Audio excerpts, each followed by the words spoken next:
हम लोग श्रीमद् भागवतम के तीसरे स्कंद के प्रथम अध्याय के 28वें श्लोक को सुनेंगे। अब हम सुन रहे हैं कि विदुर जी एक एक करके यदुवंशियों के कुशल क्षेम के बारे में पूछ रहे हैं। उन्होंने पहले कृष्ण बलराम भगवान के बारे में पूछा, फिर वसुदेव जी के बारे में पूछा, कल सुना था, और आज वह प्रद्युम्न के बारे में सुनेंगे। प्रद्युम्न भगवान कृष्ण के सबसे बड़े बेटे हैं, सबसे पहले बेटे हैं माता रुक्मिणी से, तो उनके बारे में सुनेंगे। बहुत सारी बातें हैं तो प्रयास करेंगे कवर करने का।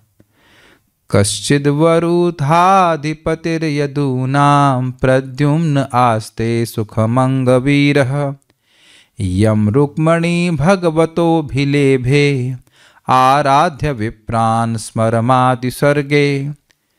कश्चिद् वरुथाधिपतिर्यदूनां प्रद्युम्न आस्ते सुखमंगवीरः यम रुक्मणी भगवतोऽभिलेभे आराध्य विप्रान् स्मरमादिसर्गे।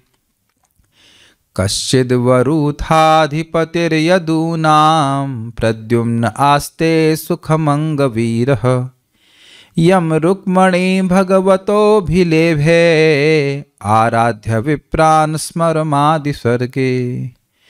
कश्चिद् वरुथाधिपतिर्यदूनां प्रद्युम्न आस्ते सुखमंगवीरः यं रुक्मणी भगवतोऽभिलेभे आराध्य विप्रान् स्मरमादिसर्गे। तो इस प्रकार से श्लोक है, हम लोग पढ़ते हैं आगे। हे उद्धव, विदुर जी कहते हैं, मुझे बताओ कि यदुओं का सेना नायक प्रद्युम्न जो पूर्व जन्म में कामदेव था कैसा है। रुक्मिणी ने ब्राह्मणों को प्रसन्न करके उनकी कृपा से भगवान कृष्ण से अपने पुत्र रूप में उसे उत्पन्न किया था। रुक्मिणी भगवान श्री कृष्ण की पहली पत्नी है। अन्वय देखिए, हे अंग, हे उद्धव, यदु नाम वरुथ अधिपति, यादवों की सेना के नायक। तो क्यों नायक? तो कहते हैं वीर। कारण क्या था कि वह सेना के नायक थे, यानी महान योद्धा थे, इसलिए। कौन? तो कहते हैं प्रद्युम्न, भगवान कृष्ण के पुत्र प्रद्युम्न। कश्चित सुखमास्ते, सुखपूर्वक है ना, जबकि वो जानते हैं कि प्रद्युम्न भी इस धराधाम को छोड़कर चले गए हैं। आदि सर्गे, सर्ग मतलब होता है सृष्टि, तो आदि सर्गे मतलब अपने पूर्व जन्म में वह स्मरम यानी कामदेव थे। अब इस बात को थोड़ा थोड़ा यहाँ समझ लेंगे, बाकी टीकाओं में और समझाया जाएगा कि देखिए, भगवान के पार्षद जब इस जगत में आते हैं तो वह भगवान की विभूतियों की प्रसिद्धि के अनुसार आते हैं। प्रसिद्ध है इस जगत में कामदेव, तो प्रद्युम्न जो हैं उनको वो ये बात छुपाने के लिए कि प्रद्युम्न भगवान के स्वांश विस्तार हैं, इस तरह से बोला जा रहा है कि प्रद्युम्न जो पिछले जन्म में कामदेव थे। जैसे कि हम लोग सुनते हैं कि नंद बाबा और माता यशोदा धरा और द्रोणी थे। नंद धरा, नंद धारा और क्या है, द्रोण और धारा थे। लेकिन देखिए, द्रोण और धारा इन्होंने ब्रह्मा जी से प्रार्थना करी थी, तपस्या करी थी और प्रार्थना करी थी कि ब्रह्मा जी हमें भगवान कृष्ण के प्रति वात्सल्य प्रेम प्राप्त हो जाए, पुत्र के रूप में प्राप्त हो। तो ब्रह्मा जी के पास ये क्षमता नहीं है आशीर्वाद देने की कि वह मतलब किसी को कह दें कि कृष्ण उनके पिता वाला बच्चे बन जाएं, क्योंकि वह स्वयं प्रार्थना करेंगे कि किसी जन्म में मैं ब्रज में वास मुझे मिले, ब्रज की भक्ति मुझे प्राप्त हो जाए। तो यह वो उसकी खुद प्रार्थना कर रहे हैं। तो बात यह है कि उनके आशीर्वाद से द्रोण और धारा, यह जो भगवान के शाश्वत नित्य पार्षद हैं, नंद महाराज और माता यशोदा, उनमें लीन हो जाते हैं, उनमें प्रवेश कर जाते हैं और उनके द्वारा उस वात्सल्य रस का आस्वादन करते हैं जो नंद महाराज और माता यशोदा करते हैं। कुछ समझ रहे हैं बात को? तो वस्तुतः कामदेव नहीं है प्रद्युम्न हम जानते हैं भगवान कृष्ण हैं, भगवान कृष्ण के विस्तार हैं बलराम जी के प्रथम बलराम जी से विस्तारित होते हैं प्रद्युम्न, अनिरुद्ध, वसुदेव और संकर्षण। तो ये जो प्रद्युम्न है वो ही प्रद्युम्न यहाँ पे अवतरित हुए हैं। लेकिन यहाँ बाह्य रूप से ऐसे कहा जा रहा है कि वह पिछले जन्म में कामदेव थे।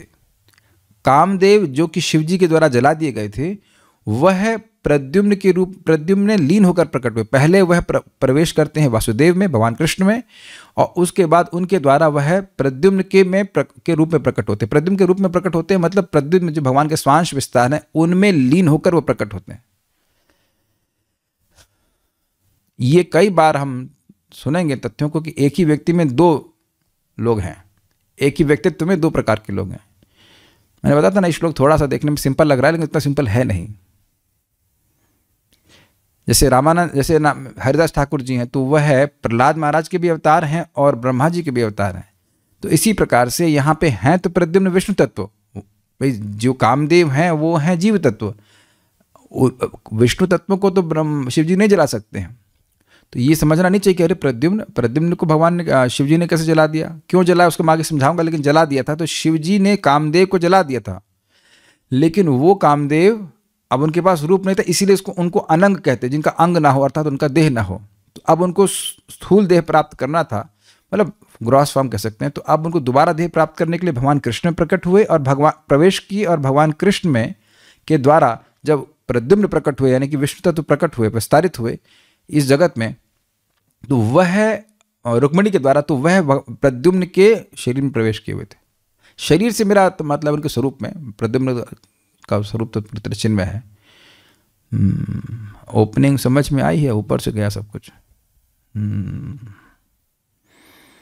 देखिए पहले वही समझिए आप, भगवान कृष्ण जब यहाँ पे आते हैं तो उनके सारे विष्णु तत्व, सारे विष्णु जो विस्तार है उनके साथ आते हैं। तो भगवान कृष्ण के बेटे हैं प्रद्युम्न, तो वो रुक्मिणी के द्वारा प्रकट हुए। अब यहाँ जरूर बोला जा रहा है कि माता रुक्मिणी ने ब्राह्मणों की उपासना करी, इसके द्वारा भगवान कृष्ण के द्वारा उनको बेटा प्राप्त हुआ, लेकिन रुक्मिणी तो माता लक्ष्मी स्वयं हैं, उनकी उपासना तो सारे ब्राह्मण करते हैं, वो काहे को करेंगे किसी की उपासना। ये खाली बाह्य लीला के लिए ऐसे कर दे रहे हैं, लीला के प्रस्तुत करने के लिए करते हैं, ताकि बाह्य लोग सोचेंगे हाँ हाँ रुक्मिणी ने भी ब्राह्मणों की उपासना करी तब जाके प्रद्युम्न पैदा हुए हैं। नहीं, ऐसा नहीं है। तो प्रद्युम्न भगवान कृष्ण के द्वारा प्रकट हुए हैं इस जगत में, वो है विष्णु तत्व, वो सदैव विष्णु तत्व हैं। लेकिन यहाँ कहा जा रहा है कि वो पूर्व जन्म में कामदेव थे। उसका मतलब क्या है, जो पूर्व जन्म में कामदेव थे वह प्रद्युम्न में लीन हो गए थे। जो कामदेव हैं वो जीवात्मा है, लेकिन जो प्रद्युम्न है वो विष्णु तत्व है, प्रद्युम्न जीवात्मा नहीं है। फिर से बोलिए एक बार, मेरे माइक फोन है क्या? कश्चिद वरुथाधिपतिर्यदूनां प्रद्युम्न आस्ते सुखमंगवीरः। कच्चिद वरुथाधिपतिर्यदूनां प्रद्युम्न आस्ते सुखमंगवीरः। यं रुक्मणी भगवतोऽभिलेभे आराध्य विप्रान् स्मरमादि सर्गे। यं रुक्मणी भगवतोऽभिलेभे आराध्य विप्रान् स्मरमादि सर्गे। कश्चिद क्या, वरुथाधिपतिर यदूनाम, जो यदुओं के वरुथाधिपति अर्थात सेनाधि के अधिपति थे, सेना नायक थे, वह प्रद्युम्न आस्ते सुखम अंग, हे अंग उद्धव, क्या वह सुख से हैं? वीर शब्द यह है प्रद्युम्न का विशेषण है। क्यों वह सेना नायक थे? क्योंकि वीर थे। और क्या कहते हैं, यम रुक्मणी भगवतो भिलेभे, जिनको रुक्मणी ने भगवान से प्राप्त किया था। कैसे प्राप्त किया था? आराध्य विप्रान, ब्राह्मणों की आराधना करके। उसके बाद कहते हैं स्मरम आदि सर्गे, जो पूर्व जन्म में स्मर अर्थात कामदेव थे। ठीक है, श्लोक समझ में आया?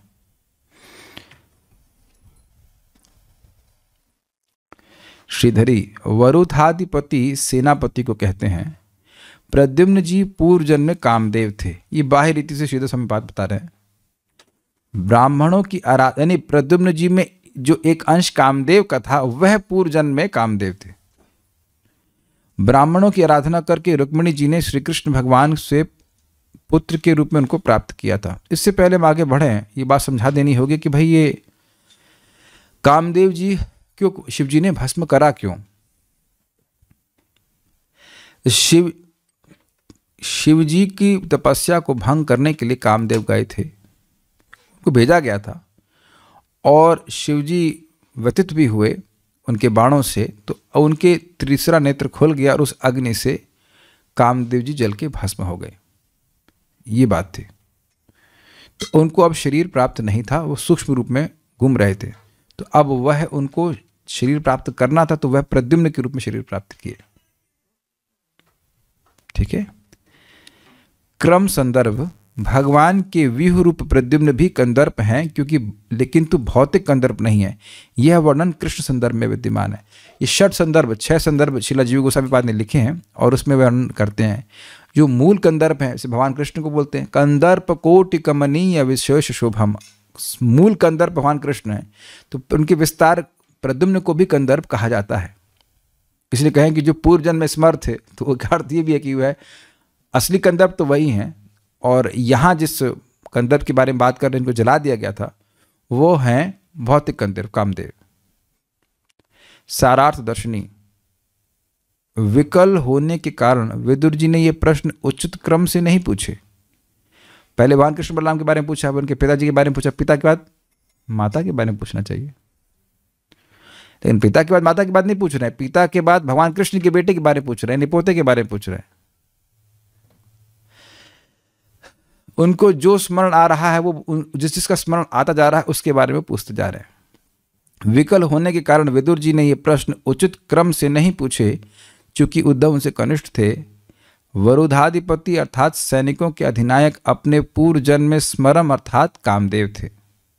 चूंकि कामदेव एक देवता हैं और प्रद्युम्न एक मानव के रूप में कार्य कर रहे हैं, इस कारण यह कथन उनका उत्कर्ष द्योतित करने होते हुए। क्या मतलब है? सामान्य लोग के लिए अगर ये कह दें कि भाई ये आप तो देवता हैं, या ये कहें कि भाई ये तो पूर्व जन्म में स्वर्ग में रहते थे, तो उनके प्रति बहुत आदर बुद्धि हो जाएगी कि नहीं? समझे ना? तो अब कोई प्रद्युम्न जहां पे कार्य कर रहे हैं भगवान, वो स्वांश हैं भगवान के, लेकिन वह कार्य कर रहे हैं मनुष्य की तरह, लीला के लिए कर रहे हैं ऐसा। तो लोगों में उनके प्रति आदर बुद्धि जागृत करने के लिए कह दी तो पूर्व जन्म में कामदेव थे। कुछ समझ में आ रहा है? किसी को भाई ये तो पूर्व जन्म में इंद्र थे। अच्छा इंद्र थे? तो सामान्य जनता ये समझ नहीं पा रही। देखिए हम लोग नहीं समझ पा रहे हैं कि ये आध्यात्मिक जगत में कंदर्प का क्या मतलब है, लेकिन ये समझ पा रहे हैं कि जगत में कंदर्प का क्या मतलब है। तो लोग क्योंकि इतना ही समझ पाएंगे, इसलिए एक आदर बुद्धि जागृत करने के लिए लोगों में जो भगवान की विभूति है, जैसे भगवान कहते हैं प्रजना नाम कंदर्प, उसमें ऐसे करके गीता में कहते हैं भगवान की विभूति है कंदर्प। तो भगवान की विभूतियों का महत्व जगत में लोग समझते हैं। भगवान की विभूतियां हैं, कामदेव भगवान की विभूति है, लेकिन प्रद्युम्न तो स्वयं भगवान हैं, वो तो स्वयं भगवान के विस्तार हैं, स्वांश हैं, लेकिन उसको तो नहीं समझ पाएंगे। और यहाँ पे वो कर रहे हैं मनुष्य की लीला। तो इसलिए यहाँ पे इस प्रकार से उनका वर्णन किया जा रहा है कि लोग में आदर बुद्धि, अच्छा पिछले जन्म वो कामदेव थे, जबकि कामदेव या कोई भी देवता भगवान के आगे तो अत्यंतहीन है, लेकिन सामान्य लोग जो है उनके प्रति आदर बुद्धि करेंगे, अरे तो पिछले जन्म में देवता थे। प्रद्युम्न नहीं थे कामदेव, लेकिन कामदेव का अंश उसमें है, तो ऐसा वो सोचते, जैसे कहें कि भाई अर्जुन, अब समझिए अर्जुन इंद्र के बेटे हैं, इंद्र के बेटे हैं भाई वाह, लेकिन अर्जुन के अंदर इंद्र का अंश है। अर्जुन तो नित्य पार्षद हैं, समझ में आया? अर्जुन की मुख्य महिमा यह नहीं कि वह इंद्र के अंश हैं, अर्जुन की मुख्य महिमा यह है कि वे भगवान के शुद्ध भक्त हैं और नित्य पार्षद हैं। अब कहाँ भगवान के पार्षद, कहाँ देवताओं का अंश? लेकिन आप देखिए वो बात नहीं समझ में आएगी भगवान के पार्षद का मतलब क्या होता है। बात ही समझ में आएगी, अच्छा इंद्र के अंश तभी तो इतने शक्तिशाली है। जबकि अर्जुन प्रथम स्कंद में जब लौटे थे द्वारका से, जब भगवान कृष्ण अपने धाम चले गए थे, तो वह स्मरण कर रहे हैं कि भगवान कृष्ण के आशीर्वाद से ही उनको इंद्र का अर्ध आसन प्राप्त हुआ। वह यह नहीं कहे कि इंद्र के आशीर्वाद से मैं कुछ कर पाया या मैं युद्ध जीत पाया, जो कुछ भी था वह कभी नहीं बोले कि इंद्र के आशीर्वाद से मिला। वो यही बोल रहे हैं कि भगवान कृष्ण के आशीर्वाद से मिला, जो कुछ भी कर पाए वो। तो भगवान के पार्षद का महत्व तो जगत में लोग समझेंगे नहीं, समझेंगे यही कि भाई देवताओं का कोई अंश है, तो हाँ बड़ा अच्छा है। तो इस तरह से वर्णन शास्त्र में किया जा रहा है ताकि जो गुह्य बात है वो छुपा दी जाए, और जो बाह्य लोग हैं उनके लिए बाह्य बात ही बता दी जाए।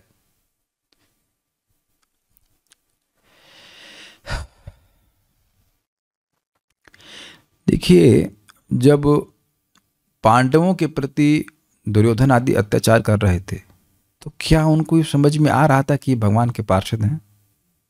सनातन गोस्वामी पाद को जब बांध दिया था सैनिक उसमें जेल में, तब तो वो नहीं समझ रहा था कि भगवान के पार्षद है। हरिदास ठाकुर को जो 21-22 बाजारों में मार रहे थे, 21 नहीं 22 में, तो वो तो नहीं समझ रहे थे कि ये तो भगवान के पार्षद, ये तो ब्रह्मा है, या तो ये ये प्रहलाद हैं, जो भी है। वह तो एक सामान्य मनुष्य की तरह ही लग रहे थे ना उन लोगों को। तो यहाँ का जो श्रद्धा है लोगों की, वो डिस्टर्ब नहीं होनी चाहिए। भगवान की जो गोपनीय बातें हैं वह केवल भगवान के भक्तों के द्वारा ही लोगों को मालूम चलनी चाहिए। ये ही भगवान चाहते हैं। इसीलिए भक्तों के जीवन में बीमारी, में कितनी बार समझा चुका हूँ, इसीलिए हमारे जीवन में कठिनाइयां, परेशानियां, बीमारी आती हैं, यद्यपि हम हरे कृष्णा करते हैं, ताकि लोगों को ये विश्वास रहना चाहिए ये भी तो इंसान ही है। कौन सी बड़ी बात है, हरे कृष्णा कर रहे तो क्या फर्क पड़ता है। तो भगवान अपने भक्तों की महिमा, अपनी महिमा ऐसे नहीं प्रकाशित करना चाहते सबके सामने, इस बात को गोपनीय रखना चाहते हैं। इस तरह से शास्त्रों में वर्णन है, इनडायरेक्ट वर्णन होता है। तो इसलिए आचार्यों की जब टीका पढ़ते हैं, प्रभुपाद के तात्पर्य पढ़ते हैं, तब बात समझ में आती है कि ये कौन है। नहीं तो आप इस श्लोक को पढ़ करके आगे निकल गए होते, हाँ पिछले जन्म में कामदेव थे, काम खत्म। काम नहीं खत्म, अभी देखिए क्या क्या आता है। हालांकि वास्तविक सिद्धांत भिन्न है। कामदेव भगवान प्रद्युम्न की विभूति अथवा विस्तार है, ये इस जगत कामदेव, तथा पाठ में बाद में भी विभिन्न लीला कथाओं के वर्णन हेतु भगवान के अनेक अंश विभूतियों का वर्णन भगवान के समान किया गया है। उदाहरणार्थ स्वयं भगवान ने वसुदेव एवं देवकी को कृष्णी एवं सुतपा बतलाया है। वसुदेव और देवकी भगवान के नित्य पिता हैं, माता पिता हैं, लेकिन कृष्णी और सुतपा भगवान के नित्य माता पिता नहीं है। उन्होंने पिछले जन्म में तपस्या करी थी, और भगवान कहते हैं जब भगवान उनके सामने अवतरित हुए थे मथुरा की जेल में, तो कहे कि आप पिछले जन्म में कृष्णी और सुतपा थे, उन्हें तपस्या करी, साधना करके तपस्या करके भगवान के माता पिता नहीं बन सकते हैं। वो शाश्वत रूप से माता पिता हैं। उनमें कृष्णी और सुतपा ये अंश रूप में विद्यमान है। उनको भगवान ने वरदान दिया कृष्णी सुतपा को कि मैं 3 जन्म तक तुम्हारा बेटा बनूंगा। तो फिर दोबारा जब आए वो कश्यप और अदिति के रूप में, तो फिर भगवान उनके बेटे बने, और उसके बाद जब देवकी और वसुदेव के रूप में आए तो फिर बेटे बने। तो समझना चाहिए कि देवकी और वसुदेव भगवान के शाश्वत माता पिता हैं, और उनमें कृष्ण और सुतपा अंश रूप में विद्यमान। ठीक है, तो भगवान ऐसी बातें बोलते हैं, लेकिन उस सिद्धांत को ठीक ठीक समझना चाहिए। पर जी इतना दिमाग लाने से क्या, हम थक गए, हमें नहीं समझ रहा, हम क्यों समझें। जन्म कर्म च मे दिव्यम एवं यो वेति तत्त्वतः त्यक्त्वा देहं पुनर्जन्म नैति मामेति सुवर्जुन। श्लोक का अर्थ हम समझा नहीं रहे, चलो समझा देते हैं। कुछ नए लोग भी हैं जो भगवान श्री कृष्ण की जन्म और कर्म की दिव्यता को समझता है, वह शरीर छोड़ने के बाद दोबारा इस जगत में नहीं आएगा। तो कभी कभी लोग कहेंगे समझ तो गए, अब आप समझ रहे हो कि नहीं समझे। समझने के लिए बहुत बाकी है ना, बहुत बाकी है, और इतना बाकी है कि पूरा जीवन और कई जीवन खप जाएंगे समझने में। लेकिन कोई दिक्कत नहीं है, और जीवन नहीं मिलेंगे, और अगर मिलेंगे तो केवल समझने के लिए मिलेंगे। अब कह रहे हैं सब सृष्टि जैसे डिफिकल्ट लग रहा है। अरे अब तो लीला पढ़ा रहे हैं, अब तो आपको लीला बता रहे हैं, घबराइए मत। देखिए जब तक सिद्धांत ठीक से नहीं समझेंगे, लीला को गलत ही समझेंगे। क्योंकि अभी जो बातें आएंगी को बड़ी अजीब सी लगेंगी। अभी मैं कोई लीला सुनाऊंगा ना, को बहुत अजीब सी लगेंगी। मां पत्नी बन गई, मां पत्नी बन गई, अभी आएगा, इसीलिए मैं थोड़ा समय ले लिया पहले। मां पत्नी कैसे बन सकती है? तो ये क्वेश्चन अभी मैं आपके मन में डाल दे रहा हूं, अभी आने वाला है, तब सिद्धांत समझेंगे तब बात समझ में आएगी, नहीं तो गलत ही आरोपण करेंगे। तो खैर यहां समझ लीजिए कि कृष्णी और सुतपा जो हैं वह भगवान के वो पुत्र के रूप में प्राप्त करने के लिए तपस्या किए, और उनको भगवान अपने नित्य पार्षदों के संग के थ्रू, उनके द्वारा उस वात्सल्य रस का आस्वादन कराए। लेकिन बाह्य रूप से क्या कह रहे हैं देखिए। श्री भगवान उवाच त्वमेव पूर्व सर्गे भू पृष्णी स्वयं भुवे सती तदायम सुतपा नामा प्रजापतिर अकल्मषः। श्री भगवान ने उत्तर दिया, हे सती माता, आप अपने पूर्व जन्म में स्वयंभुव मनु कल्प में पृष्णी नाम से विख्यात थी, और वसुदेव सुतपा नामक अत्यंत पवित्र प्रजापति थे। 10.3.32। ये भगवान कृष्ण ने माता देवकी और वसुदेव को तब बोला जब उनके सामने गर्भोदकशा विष्णु के रूप में प्रस्तुत थे। तो क्यों बोला? ताकि लोग ये सोचे कि देवकी और वसुदेव पिछले जन्म में ऐसे थे, उन्होंने तपस्या करी तो माता पिता बन गए। लेकिन जबकि देवकी और वसुदेव नित्य ही नित्य द्वारका में नित्य रूप से भगवान के माता पिता हैं, वो उसी वहाँ से ही जगत में अवतरित होते हैं। और वहाँ पे एक और इंटरेस्टिंग बात है, वो वहाँ भी रहते हैं और यहाँ भी अवतरित हो जाते हैं। ऐसा नहीं कि यहाँ अवतरित हो गए वहाँ खाली। भगवान की लीला गोलोक में नित्य चलती है। पर ये कैसे समझें, थोड़ा एक बात समझने का प्रयास करें। भगवान की लीला गोलोक में नित्य चलती है और भौम लीला भी चलती रहती, तो वहाँ खाली हो गया तो वहाँ तो नित्य नहीं हो पाएगी ना। और यहाँ नित्य चल रही है तो यहाँ भी भगवान का नित्य रहना जरूरी है। किसी न किसी ब्रह्मांड में भगवान की लीला नित्य चली रही है, भौम मतलब भौतिक जगत में, तो इसलिए वहाँ भी चल रही है और यहाँ भी चल रही है। तो ये कैसे समझें भाई? ये तो बड़ी आसान बात है। जब भगवान रुक्मणी को लेकर के शादी करके लाए थे, शादी कराने के लिए लगाए थे, हरण करके लाए थे, तो द्वारका के हर घर में शादी हुई। आप हमारे यहाँ आना है ना, रुक्मणी और कृष्ण का विवाह है, तो आप कहेंगे, आप हमको कह रहे हैं आप हमारे यहाँ आना, हमारे रुक्मणी और कृष्ण का विवाह है। और केशव सखा प्रभु कह रहे हैं अच्छा हमारे घर में भी आना, हमारे रुक्मणी और कृष्ण का विवाह है। और अद्भुत बात है कि हर व्यक्ति को लग रहा है कि विवाह केवल उसी घर में है। क्वाइट इंटरेस्टिंग है ना। और हर व्यक्ति ये देख रहा है कि उसके घर में सब लोग आ रहे हैं, कोई मिस नहीं कर रहा। भाई आपको है ना रुक्मणी और कृष्ण का विवाह और आप आएंगे नहीं, भाई ये तो गलत बात है। ऐसा होना ही नहीं गलत बात है, सबका बहुत प्रेम है। तो भगवान ने ऐसे व्यवस्था करी कि पांडव सबके घर में गए, सबके घर में पांडव गए, सबके घर में माता कुंती गई हैं, सबके घर में सबको आया, सब लोग अपने घर में भगवान कृष्ण और रुक्मणी का विवाह करा रहे हैं। अब तो समझ में आ ही गया होगा आप कुछ, है ना। भगवान असीमित हैं, ये है असीमित का मतलब। दैट्स वाई जब बात सुनते हैं तब हमको समझ में आएगा कि हम किसी सामान्य व्यक्ति की सेवा नहीं कर रहे हैं। He is unlimited. आप रोज देखिए ना, आप लोग जब करते हैं तो ऐसा तो नहीं कि मैं हरे कृष्ण बोल रहा हूँ तो भगवान कहने अभी भैया मैं इंगेज्ड हूँ, वो हरे कृष्ण कर रहे हैं, तो जरा वो जब खत्म हो जाएगा रुक जाएंगे तब आप करना। आप एक ही समय भगवान अपने आप को नाम के रूप में सभी संग विस्तारित कर रहे हैं। आपकी जिह्वा पे भी डांस करते हैं, मेरी जिह्वा पे भी डांस करते हैं अगर हम चाहें तो, है ना। एक ही समय में आप लोग, ऐसा हो सकता है ना कि एक ही समय में मैं भी भोग लगा रहा हूँ और आप भी भोग लगा रहे हैं। भगवान पेट भर गया भाई, अब नहीं तुम्हारा बाद में खाएंगे, देख हम रखो फ्रिज में बाद में गर्म करके देना, ऐसे तो नहीं कहेंगे ना। तो भगवान एक ही समय विस्तारित कर रहे हैं कि नहीं कर रहे अपने आप को, ठीक है। तो इस प्रकार से समझना होगा कि बातें भगवान की बड़ी दिव्य हैं। तो आप समझ रहे हैं भगवान के जो पार्षद हैं वो आते हैं और ऐसे जगत में प्रसिद्धि हो जाती है कि पिछले जन्म में ये थे वो थे, ऐसे वो कुछ नहीं है। वो नित्य सिद्ध पार्षद हैं, उन्हें कोई तपस्या नहीं करनी पड़ी भगवान को अपने पुत्र के रूप में प्राप्त करने के लिए। हाँ, कुछ लोग तपस्या करते हैं तो उन पार्षदों के द्वारा वह उस रस का आस्वादन कर पाते हैं, ठीक है। हालांकि यह मात्र मानवीय लीलाओं में चमत्कार उत्पन्न करने हेतु कहा गया है। समझ में आएगा? ये लोग आ रहे हैं और कार्य कर रहे हैं कैसे? मनुष्यों की तरह। तो लोगों में चमत्कार, अरे देवता है, देवता है। जब देवता बोलेंगे तो चमत्कार समझेंगे, को भगवान के पार्षद हैं तो नहीं समझेंगे। तो इसलिए चमत्कार उत्पन्न करने के लिए वह लीला को श्रवण करें तो चमत्कार महसूस करेंगे, तब ना लीला को सुनेंगे। तो इसलिए ऐसा बोला जा रहा है कि वो देवताओं के विस्तार है, देवता के अवतार है ना, ठीक है।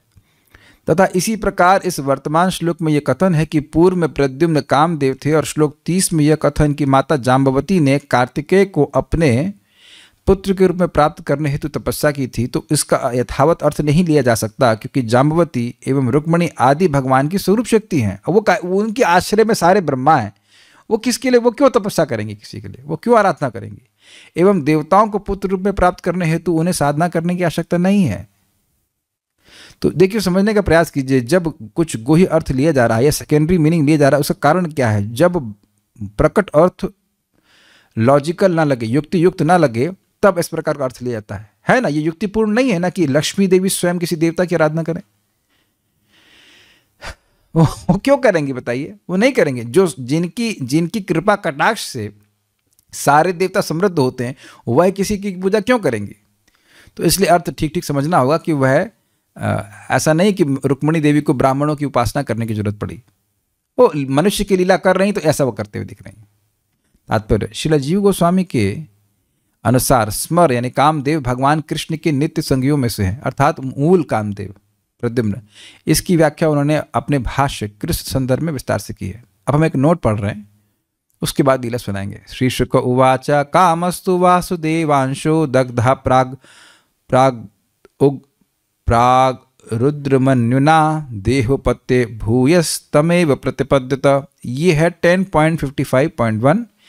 अगर आप लोग मुझे पता है कि नहीं पढ़ेंगे, इसलिए हम अध्याय को खुद ही पढ़ाएंगे। मुझे पता है कि नहीं पढ़ेंगे तो हमें पढ़ाएंगे, घबराइए मत। लेकिन अगर हो सके तो पढ़ लीजिएगा, और नहीं तो हम पढ़ा ही रहे हैं, हमें पता है सारा काम हमें करना है, कोई दिक्कत नहीं है, ठीक है। तो वहाँ पे प्रद्युम्न के जन्म और उनके लीला का कुछ वर्णन है वहाँ पे, तो आप उसको पढ़िए, हमारे साथ पढ़ लीजिएगा। शुकदेव गोस्वामी ने कहा, वासुदेव का अंश कामदेव पहले ही रुद्र के क्रोध से जलकर राख हो चुका था। अब नवीन शरीर प्राप्त करने के लिए भगवान वासुदेव के शरीर में पुनः लीन हो गया। तात्पर्य, तो वासुदेव का अंश का मतलब है वासुदेव की विभूति जो कंदर्प हैं वह शिवजी के द्वारा राख हो गए थे, और अब उनको शरीर नहीं मिला था, तो वह भगवान वासुदेव में प्रवेश किया, और भगवान वासुदेव से फिर वो प्रद्युम्न के रूप में प्रकट है। लेकिन प्रद्युम्न भगवान के विस्तार समझने का प्रयास करें। भगवान कृष्ण में सारे स्वांश हैं या नहीं है? हैं। और अब कंदर्प भी हैं, कामदेव भी हैं। तो कामदेव जब भगवान रुक्मिणी के द्वारा प्रद्युम्न को प्रकट कराते हैं जगत में, तो प्रद्युम्न है स्वांश, भगवान के विष्णु के अवतार, विस्तार, विष्णु तत्व, और उनके संग कंदर्प भी हो लिए।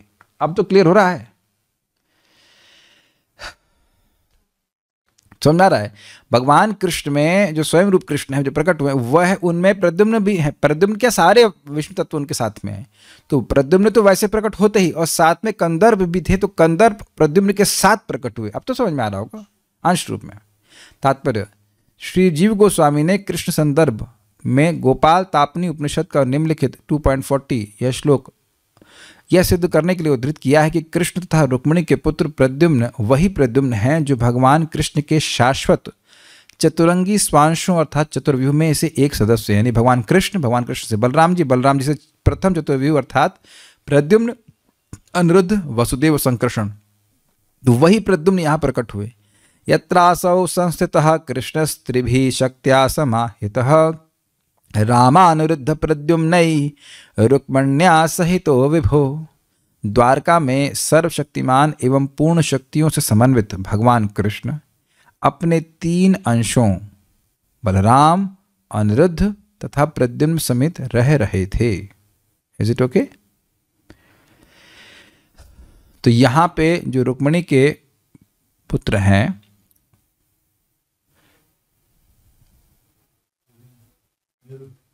प्रद्युम्न, वो भगवान के स्वांश विस्तार है। ये बात सत्यापित करने के लिए बोला जा रहा है। श्रीमद् भागवत के श्लोक के संदर्भ में कृष्ण संदर्भ में आगे बतलाया गया है कि रुद्र ने जिस कामदेव को क्रुद्ध होकर भस्म कर दिया था वह इंद्र के अधीन देवता है। यह काम देवता आदि कामदेव प्रद्युम्न का अंशांश है, अंश के अंश का अंश है, जबकि प्रद्युम्न वासुदेव के स्वांश हैं और प्रद्युम्न मूल कामदेव हैं। अपने आप नवीन शरीर प्राप्त करने में अक्षम होने पर कामदेव प्रद्युम्न के शरीर में प्रवेश कर गया, अन्यथा रुद्र का कोप भाजन होने के कारण उसे सदा के लिए बिना शरीर के रहना पड़ता। ये क्लियर हो गया तात्पर्य? प्रद्युम्न ने प्रवेश किया, प्रद्युम्न के साथ फिर वो प्रकट हो गया। सारार्थ दर्शनी इसी पे है। यह देखा गया है कि जब स्वयं भगवान श्री कृष्ण के पार्षद इस जगत में प्रकट होते हैं तो भगवान की इच्छा से वे अपनी प्रतिष्ठा के अनुसार प्रकट होने के बजाय भगवान कृष्ण की भव शक्तियों अर्थात विभूतियों की प्रतिष्ठा ग्रहण करते हैं। प्रतिष्ठा समझते हैं, फेम, मतलब वो ऐसे नहीं प्रकट होते हैं कि भाई नंद महाराज तो भगवान के नित्य पिता हैं, ऐसा समान जनता नहीं जानती। अच्छा चलिए आप ये बताइए कि जब आप लोग कृष्ण भावना में नहीं आए थे, जब कृष्ण कथा श्रवण नहीं करी थी, तो कितने लोग जानते थे कि नंद महाराज और माता यशोदा भगवान कृष्ण के नित्य पिता हैं? Please raise your hand. आप मेरा प्रश्न नहीं समझ पा रहे हैं, प्रश्न आप नहीं समझ पा रहे हैं, प्रश्न समझ पा रहे हैं मैं क्या कह रहा हूं? नित्य गोलोक वृंदावन है, वहां कृष्ण के नित्य माता पिता हैं, माता यशोदा और नंद महाराज, और वो नहीं तो भजन ऐसा क्यों गाता? एक राधा एक मीरा दोनों ने शाम कुछ। अरे भाई क्या, कहाँ श्रीमती राधा रानी? मेरा भाई भी भगवान के शुद्ध भक्त है, लेकिन वो जीव तत्व है। आप दोनों को एक साथ नहीं तोल सकते। लोग नहीं जान रहे हैं राधा रानी के बारे में। समझ रहे हैं मेरी बात? भक्त हैं, सब शुद्ध भक्त हैं, कोई दिक्कत नहीं, लेकिन राधा रानी के कोई, राधा रानी भगवान की अंतरंगा शक्ति हैं, ये सब तो नहीं जान रहे हैं ना। नंद महाराज और माता यशोदा जीवात्मा है कि नहीं? नहीं, वह जीवात्मा नहीं है, वह भी भगवान की स्वरूप शक्ति का सीधे प्राकट है। ये सब हम नहीं जान रहे थे। तो क्यों नहीं जान रहे थे? कि इस प्रकार से वर्णन जगत में नहीं होता है। वह तो शास्त्र में वर्णन है। शास्त्र कोई पढ़ता ही कहाँ है, जानता ही कहाँ है।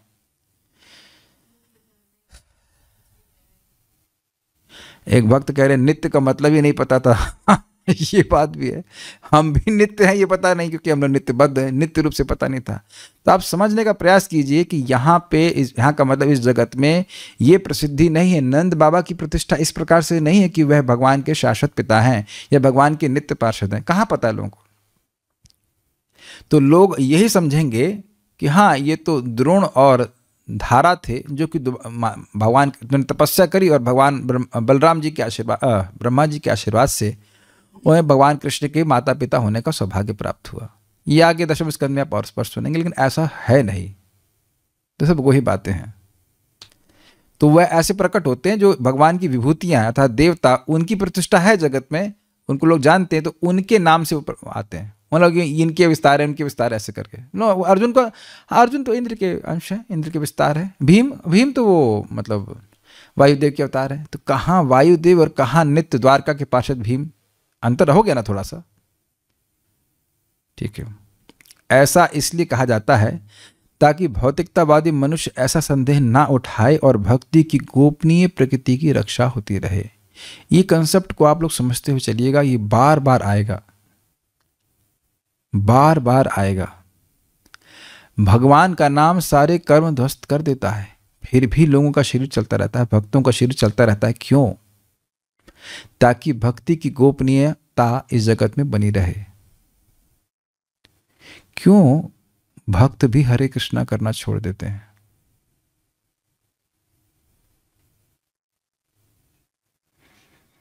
क्योंकि भगवान का नाम का यह स्वभाव है कि वह अपने प्रभाव को तुरंत नहीं दिखाता है ना। बहुत से लोग छोड़ देते हैं जब करना।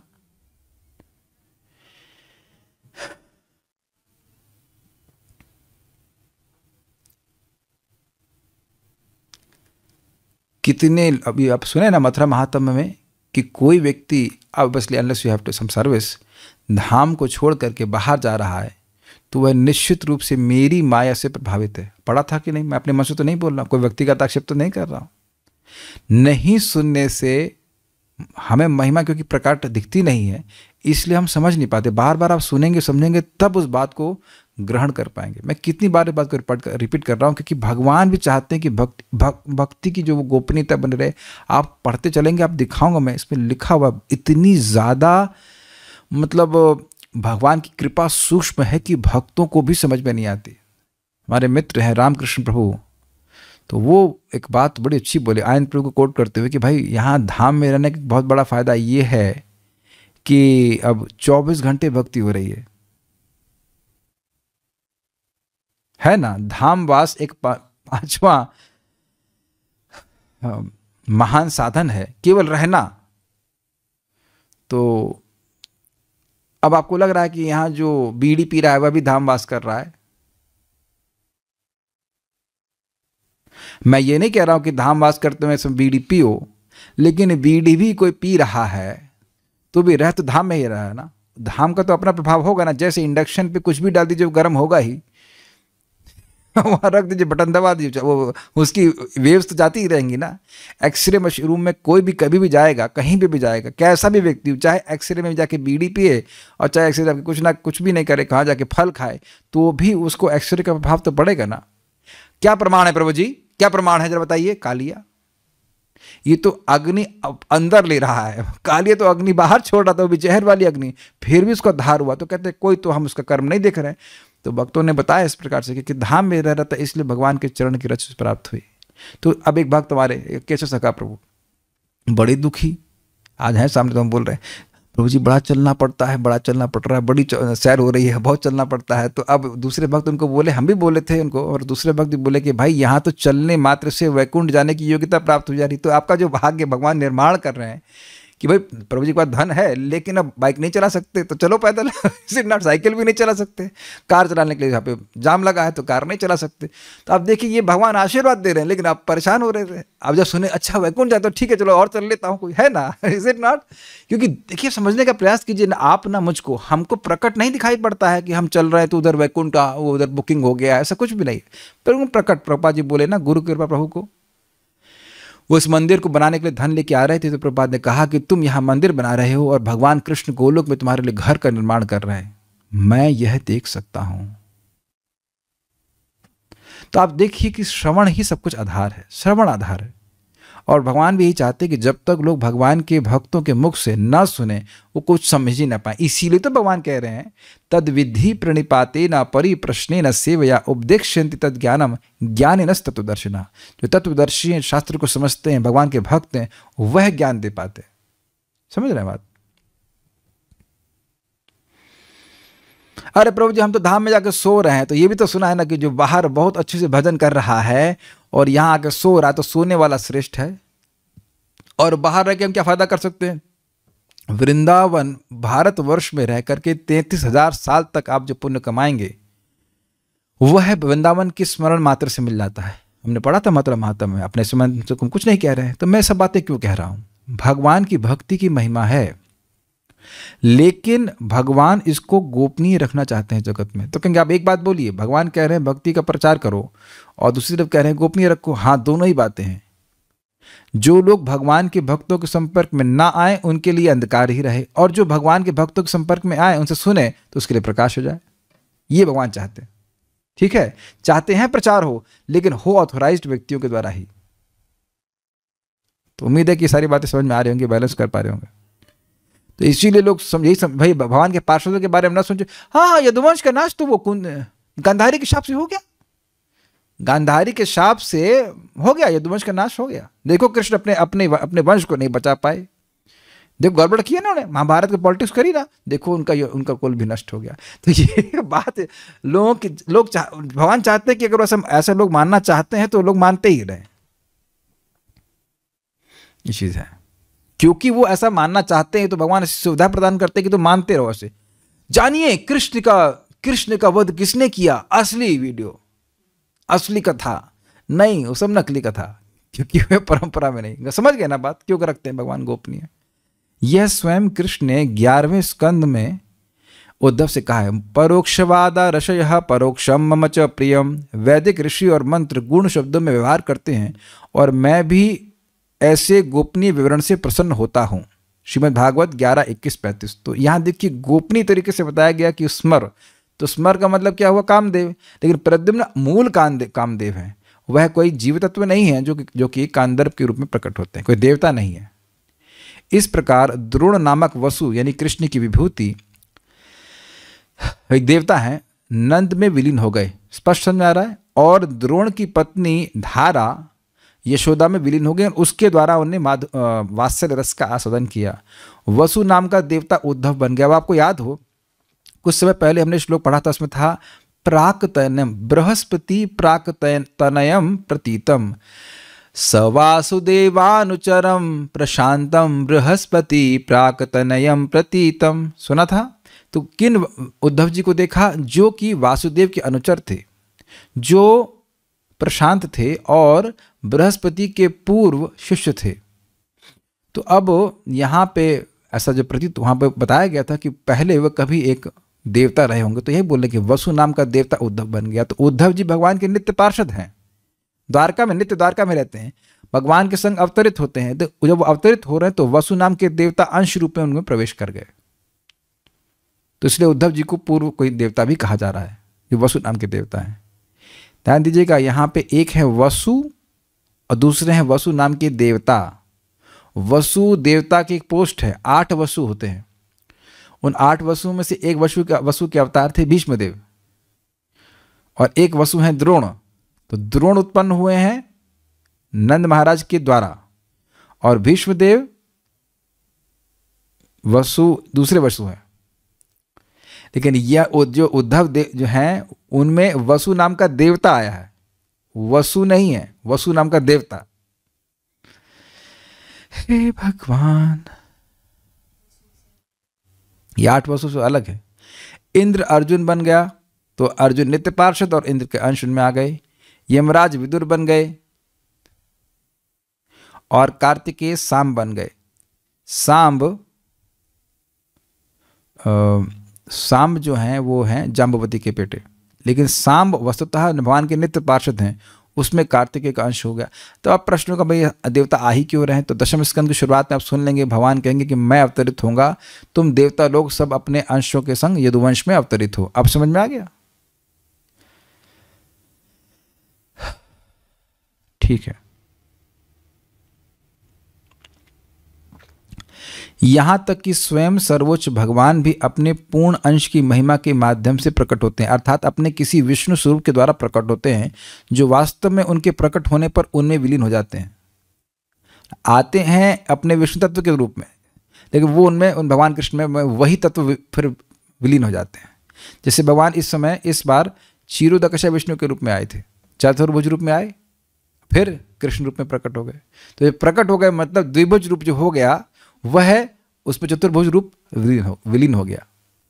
अब ये सब बातें दशम स्कंद में आएंगी। देखिए, दशम स्कंद की चर्चा इसीलिए थोड़ी समझने में कठिन लग रही है, क्योंकि बातें अभी थोड़ी आगे की हैं, लेकिन कुछ कुछ बातें समझाना पड़ेगा, क्योंकि बात आ रही है, रेफरेंस आ रहा है वहां का, तो मैं थोड़ा समझा रहा हूँ। हाँ, नित्य उनमें रहते ही हैं, और जब यहाँ आते तो भगवान क्षीरोदकशा विष्णु के रूप में क्यों प्रकट होते हैं? क्योंकि लोग भगवान विष्णु को ही भगवान के रूप में जानते हैं। भगवान यही सोचते हैं, लोग यही सोचते हैं कि भगवान कृष्ण भगवान विष्णु के अवतार हैं। भगवान विष्णु को तो भगवान के रूप में स्वीकार करते हैं, लेकिन कृष्ण को समान इंसान मानते हैं। तो भगवान अपने आप को पहले क्षीरोदकशा विष्णु के रूप में प्रस्तुत किए चतुर्भुज रूप में, फिर वह द्विभुज रूप हो गए। तो फिर वह चतुर्भुज रूपी बच्चा हो गए, फिर द्विभुज रूप हो गए कृष्ण। तो वो जो चतुर्भुज रूप था वह द्विभुज रूप में विलीन हो गया। मूल रूप तो भगवान श्री कृष्ण का द्विभुज ही है। समझ में आ रहा है बात? जैसे एक और बात है कि जब भगवान गोकुल में किसी असुर को मारते थे तो उनका वासुदेव अंश मारता था, वो नहीं मारते थे। स्वयं रूप कृष्ण, गोलोक विहारी कृष्ण, वो किसी असुर को नहीं मारते हैं, उनका जो वासुदेव विस्तार है वह मारते थे। ये सब बातें भी और दशम स्कंद में आएंगे।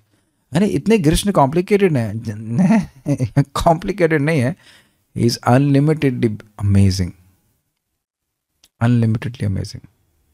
भगवान कृष्ण जो गोलोक विहारी, वो तो नित्य लीला ही करते हैं, उनको मारने वारने में कोई इंटरेस्ट नहीं है। तो उनके जो वासुदेव विस्तार है वही मारते हैं असुरों को।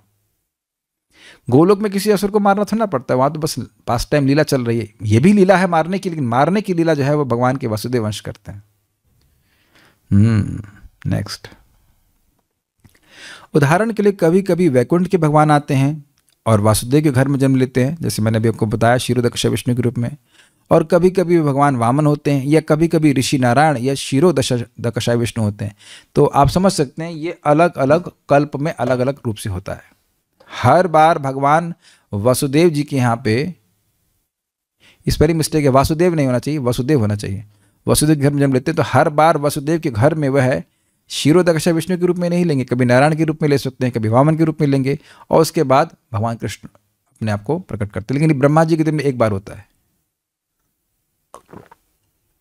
भगवान कृष्ण केवल एक ही बार आते हैं, गोलोक विहारी कृष्ण ब्रह्मा जी के दिन में केवल एक ही बार आते हैं। इस प्रकार प्रद्युम्न जो कृष्ण के शाश्वत चतुर्मुखी विस्तार चतुर्व्यूह का तीसरा सदस्य है, संसारिक कामदेव की प्रतिष्ठा के अनुसार प्रकट हुआ, जो स्वयं प्रद्युम्न में समाहित है और उन्हीं के ऐश्वर्य का विस्तार है, जैसा कि श्लोक में कहा गया। इस श्लोक में मतलब 10.55.1 में कहा गया है। तो ये नोट पूरा हुआ। अब आप लोगों को हम थोड़ी लीला सुनाते हैं, अब आसानी समझ में आएगा। So let us, श्री शुकवाच कामस्तु वासुदेवांशो दग्ध प्राग रुद्रमन्युना देहोपत्य भूयस्तमेव प्रतिपद्यत। सुखदेव गोस्वामी ने कहा, वासुदेव का अंश कामदेव पहले ही रुद्र के क्रोध से जलकर राख हो चुका था। अब नवीन शरीर प्राप्त करने के लिए वे भगवान वासुदेव के शरीर में पुनः लीन हो गया। तो ये तो हमने चर्चा कर लिया था। उसका जन्म वैदर्भी की कोख से भगवान कृष्ण के वीर से हुआ और उसका नाम प्रद्युम्न पड़ा, वह अपने पिता से किसी भी तरह कम नहीं था। इच्छानुसार कोई भी रूप धारण करने वाला शंबर असुर उस शिशु को, जो अभी 10 दिन का भी नहीं हुआ था, उठा ले गया। प्रद्युम्न को अपना शत्रु समझकर शंबर ने उसे समुद्र में फेंक दिया और फिर अपने घर लौट आए। तो अब प्रश्न होगा कि शंबर को दुश्मनी क्या हो गई? शंबर ने यह सुना था, कोई उनको कहे थे कि यह प्रद्युम्न ही तुम्हारा वध करेगा, इसलिए उठा करके उसने समुद्र में फेंक दिया। यहाँ बता रहे हैं कि विष्णु पुराण के अनुसार प्रद्युम्न का अपहरण 6ठे दिन के बाद हुआ था। 10 दिन के पहले और 6वें दिन हो गया था।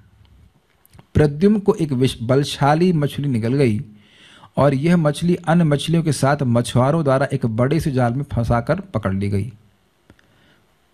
मछुआरों ने वह असामान्य मछली लाकर शंबर को भेंट कर दी, जिसके रसोइये उसे रसोई घर में ले आए, जहां वह उसे कसाई के चाकू से काटने लगे।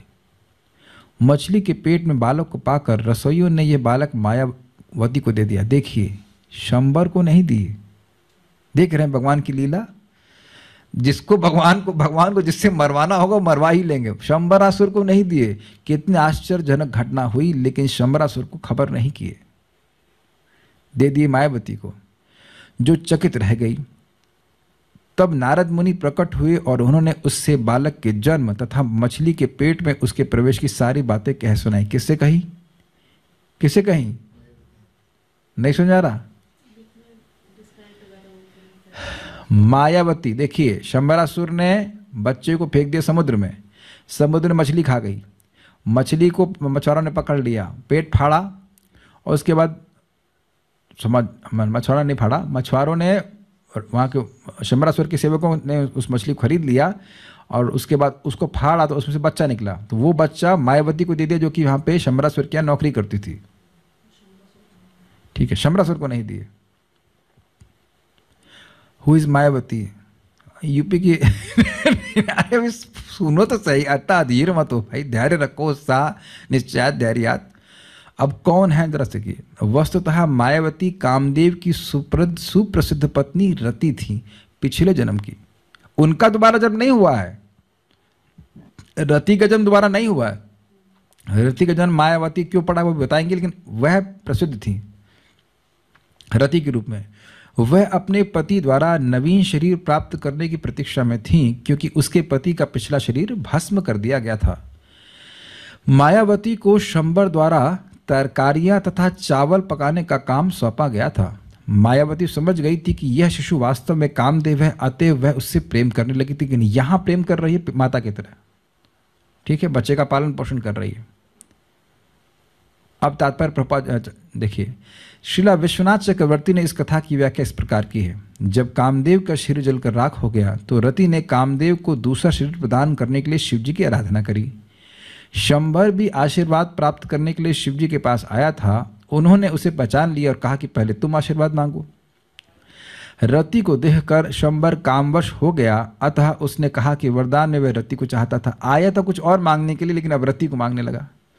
शिवजी ने हाँ कर दी। तब शिवजी ने व्याकुल रति को सांत्वना दी, क्योंकि वह तो पतिव्रता नारी थी। तुम इसके साथ जाओ और इसके घर में ही तुम्हें मनोवांछित फल प्राप्त होगा। तत्पश्चात रति ने शंबर को अपनी मोहिनी शक्ति से मोह लिया और मायावती नाम रखकर उसी के घर में पवित्र सती की तरह रहने लगी। समझ में आई बात? वह रति की माया से प्रभावित होकर ये समझ ही नहीं पाया कि तो वही रति है। वो सोच रहा है कि तो मायावती है जो कि मेरे घर में दासी है। तो वह पहले की तरह उनका पातिव्रत धर्म नष्ट नहीं हुआ। समझ में आया बात? ये सारी क्वेश्चन है। अब समझ में आया मायावती कौन है? मायावती रति है, लेकिन वह अपने को माया से ढक ली। अब ये बताइए, जब एक देवी के पास इतना सामर्थ्य है, जिनको साक्षात देखने के भी व्यक्ति नहीं पहचान पा रहा है ना, तो भगवान के पास कितना सामर्थ्य होगा अपने को छुपाने का। जब एक देवी की, इस जगत में देवी हैं, वो देवता की पत्नी हैं, वो उनके पास सामर्थ्य कि अपने स्वरूप को छुपाए रखें उसके घर में रहते हुए भी, तो भगवान के पास कितना सामर्थ्य है कि वे अपने स्वरूप को छुपाए रखें। अगर कोई भगवान का भक्त नहीं तो प्रकाशित नहीं करते।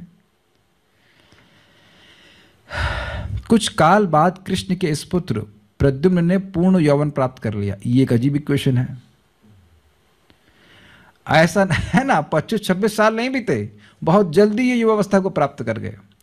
वह उन सारी स्त्रियों को मोहने लगा जो उसे देखती थी, और ये सारी घटना हो रहा है कहाँ? शंबरासुर के घर में ही, और उनको पता भी नहीं चल रहा। प्रद्युम्न कामदेव है तो स्वाभाविक रूप से आकर्षक है, मूल कामदेव है तो इसलिए आकर्षक हैं स्त्रियों के लिए।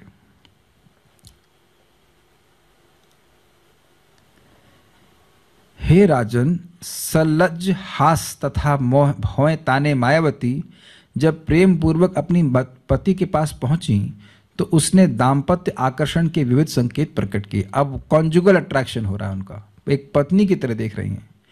उसके पति की आंखें कमल की अपकड़ियों की तरह फैली हुई थीं, उसकी भुजाएं काफी लंबी थीं और मनुष्य में वह सर्वाधिक मनोहर था। ये प्रद्युम्न का वर्णन है।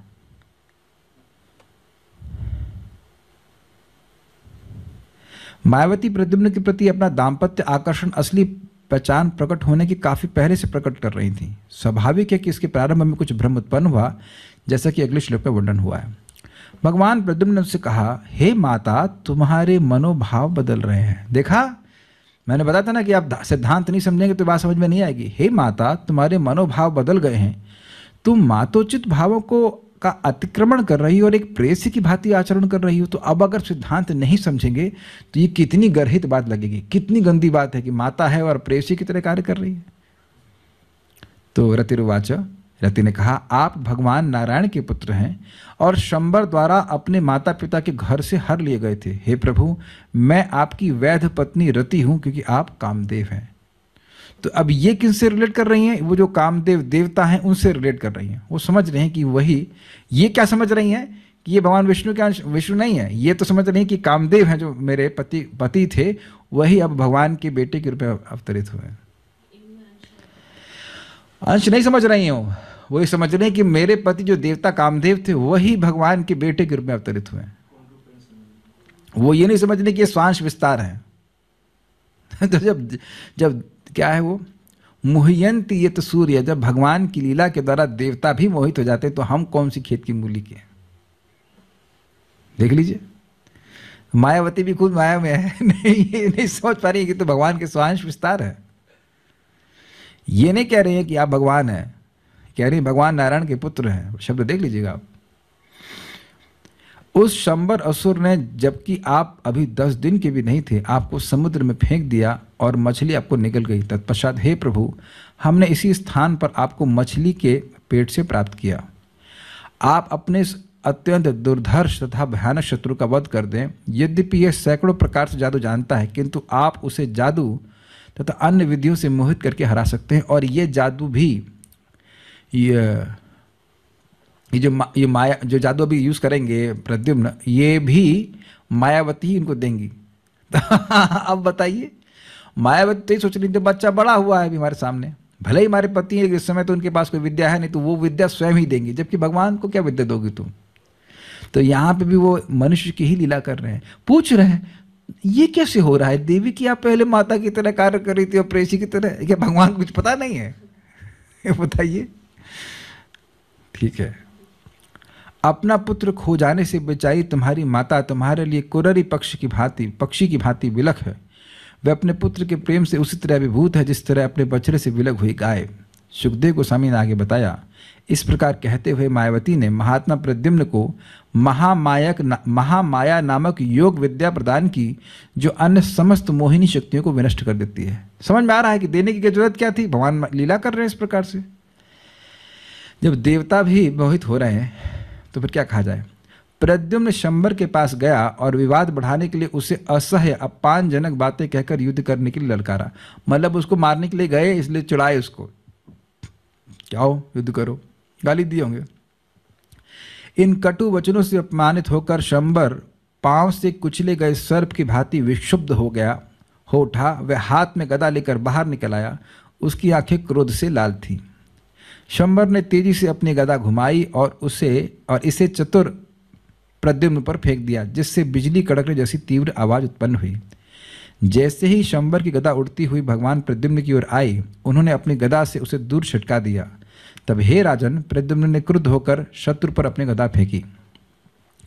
मय दानव द्वारा सिखलाए गए दैत्यों के काले जादू का प्रयोग करते हुए शंबर सहसा आकाश में प्रकट हुआ और उसने कृष्ण के पुत्र पर हथियारों की झड़ी लगा दी। जहां तक मुझे स्मरण आ रहा है शंबर मय दानव का बेटा था, but I may be wrong, लेकिन मुझे स्मरण से बोल रहा हूं। हथियारों की इस झड़ी से तंग आकर महाबलशाली योद्धा रुक्मिणेय यानी रुक्मिणी के पुत्र प्रद्युम्न ने महामायक नामक योग विद्या का प्रयोग किया, जो सतगुण से उत्पन्न थी और अन्य समस्त योग शक्तियों को परास्त करने वाली थी। स्पष्ट समझ में आ रहा है? ये महामाया विद्या किसने दी? मायावती ने दी। तब उस असुर ने गुह्यकों, गंधर्वों, पिशाचों, उर्गों तथा राक्षसों से संबंधित सैकड़ों मायावी हथियार छोड़े, किंतु भगवान कार्ष्णी अर्थात प्रद्युम्न ने उन सबों को विनष्ट कर दिया। अपनी तेज धार वाली तलवार खींचकर प्रद्युम्न ने बड़े ही वेग से शंबर के सिर को लाल मूछों, मुकुट तथा कुंडलों समेत काटकर अलग कर दिया। जब उच्च लोक के वासी प्रद्युम्न पर फूलों की वर्षा करके उनकी प्रशंसा के गीत गा रहे थे, तो उनकी पत्नी आकाश में प्रकट हुई और उन्हें आकाश के मार्ग से होते हुए द्वारकापुरी वापस ले गई। कौन पत्नी? मायावती। Very good. हे राजन, जब प्रद्युम्न अपनी पत्नी समेत कृष्ण के सर्वोत्कृष्ट महल के भीतरी कक्ष में आकाश से उतरे, जो सुंदर स्त्रियों से भरे थे, तो वे बिजली से युक्त बादल जैसे प्रतीत हो रहे थे। जब उस महल की स्त्रियों ने उनके वर्षा के बादल जैसे सांवले रंग, उनके पीली रेशमी वस्त्रों, उनकी लंबी भुजाओं, मनोहर हंसी से युक्त उनके आकर्षक कमल मुख, उनके सुंदर आभूषण तथा उनके घुंघराले श्यामल बालों को देखा, तो उन्होंने सोचा कि वे कृष्ण हैं। इस तरह सारी स्त्रियां सकुचाकर इधर उधर छुप गईं। अभी समझने वाली बात है। हुआ ये है कि रुक्मिणी का विवाह हुआ, उसके बाद प्रद्युम्न का जन्म हुआ और उसके बाद अन्य स्त्रियों से विवाह किए, और इसे विवाह हो गया है उस बीच में काफ़ी समय बीत गया। फिर प्रद्युम्न लौटे हैं, तो प्रद्युम्न जब लौटे हैं तो रानियां घर में थीं और वह सोच रही कि भगवान कृष्ण आ गए, इसलिए सकुचा गई। लेकिन बाद में वो देखेंगे कि नहीं, ये कृष्ण नहीं है।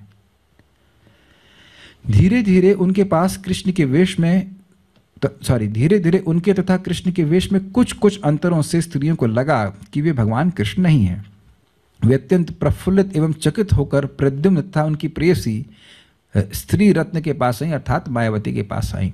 प्रद्युम्न को देखकर मधुर वाणी एवं श्याम नेत्रों वाली रुक्मिणी ने अपने खोए हुए पुत्र का स्मरण किया, तो स्नेह से उनके स्तन भीग गए। स्वाभाविक सी बात है। देखिए ना, अब एकदम कृष्ण जैसे वाला कौन हो सकता है? समझ रहे ना बात? कितना बड़ा कितनी अद्भुत बात है ना। बच्चा जन्म लेते ही चला जाए। अच्छा, बच्चा कितना सुंदर लग रहा हो, तो बचपन में ही कृष्ण से प्यारे लगते होंगे। एक माता के लिए कितने दुख की बात है ना।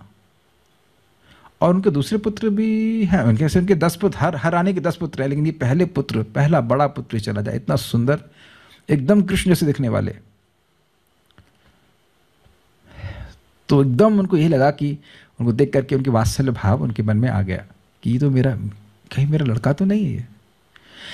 जो लड़का गायब ही हो गया, उसके जीने की उम्मीद कैसे करेगी कोई माँ?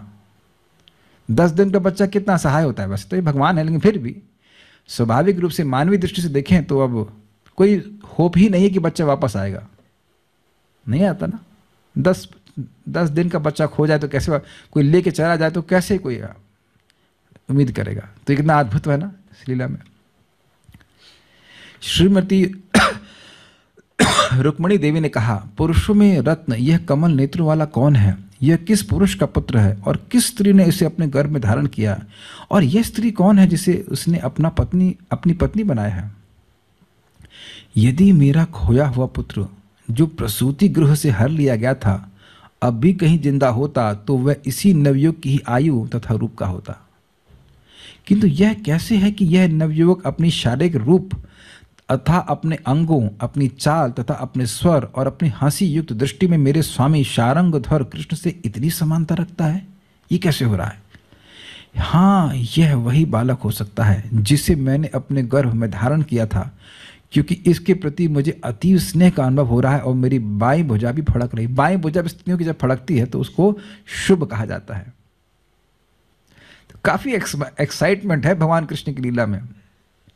शारंगधर मतलब शारंग धनुष को धारण करने वाले। जब रानी रुक्मिणी इस तरह सोच विचार में पड़ी थी, तब देवकी पुत्र कृष्ण वसुदेव तथा देवकी सहित घटनास्थल पर आ गए। भगवान सब जानते हैं।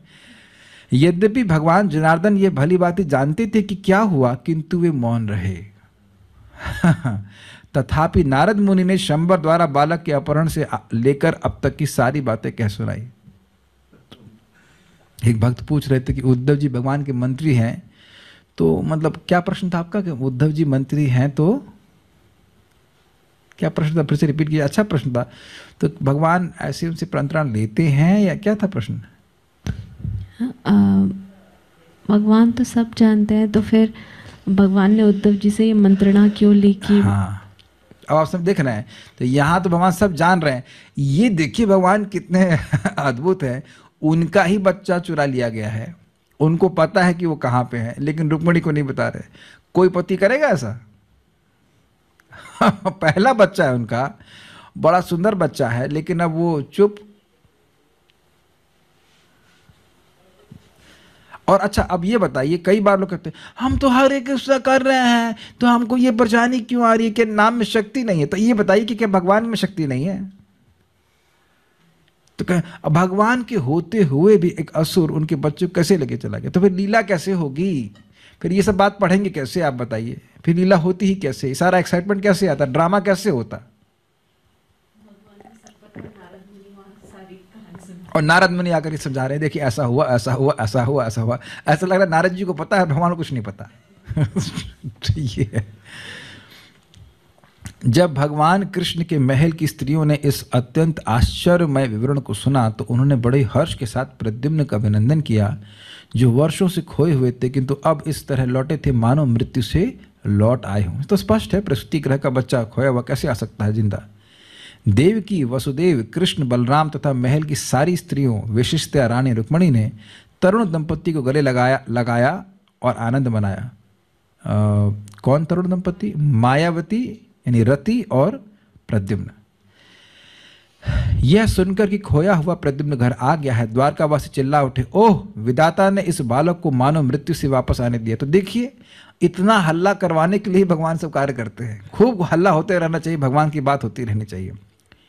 यह कोई आश्चर्य की बात नहीं कि महल की स्त्रियां जो प्रद्युम्न के प्रति मातृ स्नेह रखती, एकांत में उनके प्रति प्रेमाकर्षण का अनुभव करने लगी मानो वे उनके स्वामी हों। दरअसल प्रद्युम्न लक्ष्मी के आश्रय भगवान कृष्ण के सौंदर्य के पूर्ण प्रतिबिंब थे और उनकी आंखों के सामने साक्षात कामदेव के रूप में प्रकट हुए थे। चूंकि उनकी माता जैसे पद को प्राप्त स्त्रियों को भी उनके प्रति दाम्पत्य आकर्षण का अनुभव हुआ, तो फिर इस विषय में क्या कहा जा सकता है कि उन्हें देखकर अन्य स्त्रियों ने क्या अनुभव किया होगा? समझ में आई बात? थी वहां उनकी माताएं, लेकिन उनको जब पहले देखी तो उन्हें अपने पति के प्रति जैसे दाम्पत्य भाव का आकर्षण होता है वैसा हो गया, क्योंकि उनको लगा कि तो कृष्ण है, वो एकदम कृष्ण जैसे लगते थे। बाद में जब देखी था कृष्ण नहीं है, यह तो कोई और है, ऐसे करके भावना हुई। वो तो मूर्तिमान कामदेव है ही, वैसे भी स्त्रियों को आकर्षित करते, लेकिन ये ध्यान देना होगा कि भगवान कृष्ण के अलावा उनकी रानियों की मति कहीं और जा नहीं सकती। उनको एक भ्रम हो गया कि ये तो कृष्ण है, बाद में ध्यान दी तो गई ये तो फिर कोई और व्यक्ति है, ऐसे करके।